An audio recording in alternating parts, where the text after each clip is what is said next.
What's going on, everybody? This is What's New with ME. I'm Ali Mehdaoui. Now listen, this episode is not about football. It looks like football. It sounds like football. There are helmets involved, but this episode, it's about culture. It's about attention and who gets to be loud and who gets ignored. All right, yes, we're talking about the Super Bowl, but we're also talking about what happened around the game is rarely the point anymore.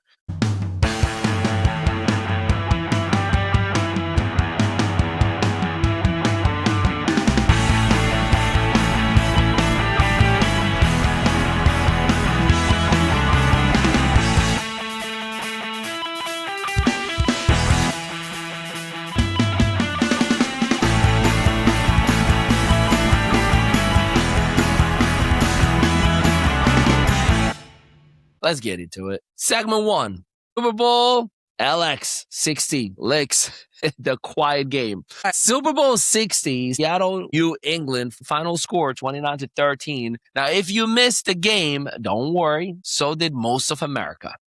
I don't mean literally. I mean culturally. This was not a bad football game. It was actually a disciplined, efficient, low mistake performance. Seattle did not do anything flashy. They didn't do anything viral. They just didn't mess up. New England, on the other hand, turnovers, timing issues, momentum killers, football people. Well, you saw the story instantly. But here's the truth. This game did not create a moment big enough to dominate the night. And when football leaves space, culture rushes in. Segment 2. Before the game, America shows up first. Before kickoff, we got what the Super Bowl has always promised. Tradition. English language performances, familiar voices, patriotic tones, the national anthem, America the Beautiful, lift every voice and sing, different styles, different histories, and one shared moment. No outrage, no trend and panic, no think pieces. Why? Well, because this part still feels familiar. This was America saying, we know who this is for. and then, halftime show. Segment 3, Bad Bunny. 2 Americas watched at once. Bad Bunny took the stage and immediately 2 completely different Super Bowls began. For some people, this was history. Puerto Rican imagery, Spanish lyrics, island culture, community scenes, heritage front and center. Well, for others, confusion, disconnection, frustration. Some of you had it in your own living room. Not because it was bad. Freaking was amazing. I loved it. But because it wasn't for them. And here's where the conversation gets dishonest online.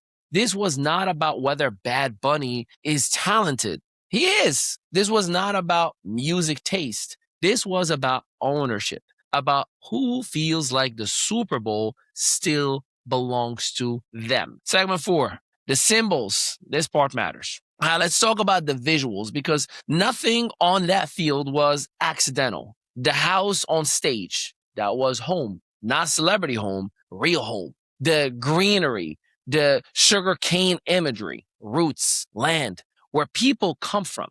The power poles during El Apagón.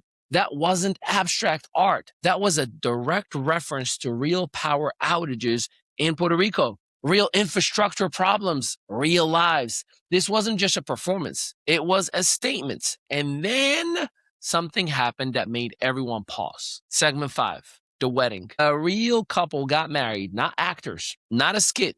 A real wedding on the field during the halftime show. Now, some people thought it was beautiful. I did. Some people said, what does this have to do with football? Some that I watched with said, what does this have to do with football? And the answer is, exactly. That was the point. It's about love, about community, real life interrupting spectacle. And whether you loved it or hated it, you felt something. That's good. Segment 6, why the backlash was inevitable. Now, here's the hard truth. We knew this was coming. The NFL already knew there would be backlash. They accepted it because they're not playing for the past anymore. They're playing for global reach. Gen Z, streaming culture. This was not a mistake. This was a direction. And when people feel like something they loved is moving without them, well, they react. Segment 7, enter the reaction economy. All right, this is where organizations like Turning Point USA thrive. They didn't create the outrage. I love it. They captured it. They spoke directly to people who felt ignored. They created a solution. Hey, if you don't like it, we got something for you. And here's the uncomfortable part. You don't have to agree with them to understand why their content works. They weren't arguing policy. They were validating emotions. And emotion always beats logic on the internet. Always. Segment 8. Donald Trump saying less, benefited more. Now let's talk about Donald J. Trump. Notice what he didn't do. He didn't rush in. He didn't dominate the night. He let the fracture happen on its own.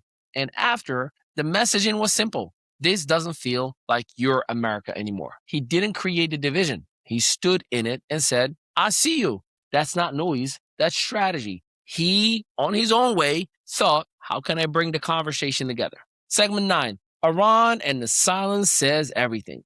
And now let's shift gears because this is the part nobody wants to talk about. While all of this was trending, Iran was active. Real geopolitical tension, real civilians' impact, real consequences. And where were the celebrities? Where were the influencers? Where were the hashtags? Silent. Not because nothing mattered, but because this issue is complicated and complexity doesn't perform well online. There's no safe caption, no approved filter, no brand-friendly stance. So silence becomes the choice. And silence is still a statement. Segment 10, the connecting thread. Here's the connection across all of this. The Super Bowl shows us who gets attention. The halftime show showed us who gets prioritized. The backlash shows us who feels displaced. The political reaction showed us who benefits. And Iran showed us who gets ignored. We don't live in a world of truth versus lies anymore. We live in a world of attention versus silence. And that should make everyone uncomfortable. This episode isn't about picking sides, by the way. This episode is about seeing the system clearly. Because once you understand how attention works, you stop being shocked by outcomes. You start asking better questions. And that's what we do here. This is What's New with ME. I'm Ali Mehdaoui. And if this made you think a little bit, good. We'll see you in the next episode. Still marketing your business like it's the Yellow Pages era? Welcome to ME Studios, where local solopreneurs and small business owners catch up with the digital world and take over it. We help you go from invisible to undeniable. Featured on Spotify, iHeartRadio, Audible, Apple Podcasts, and Amazon Music. Plus, gain press exposure in over 100 to 300 major media outlets like Fox, ABC, CBS, NBC, and the CW. Right here in Eatontown, New Jersey, just steps away from the soon-to-be Netflix studios, our multi-unit facility is built for creators, entrepreneurs, and visionaries. Stop marketing like it's 1995. Start building your digital authority today with a team that gets it.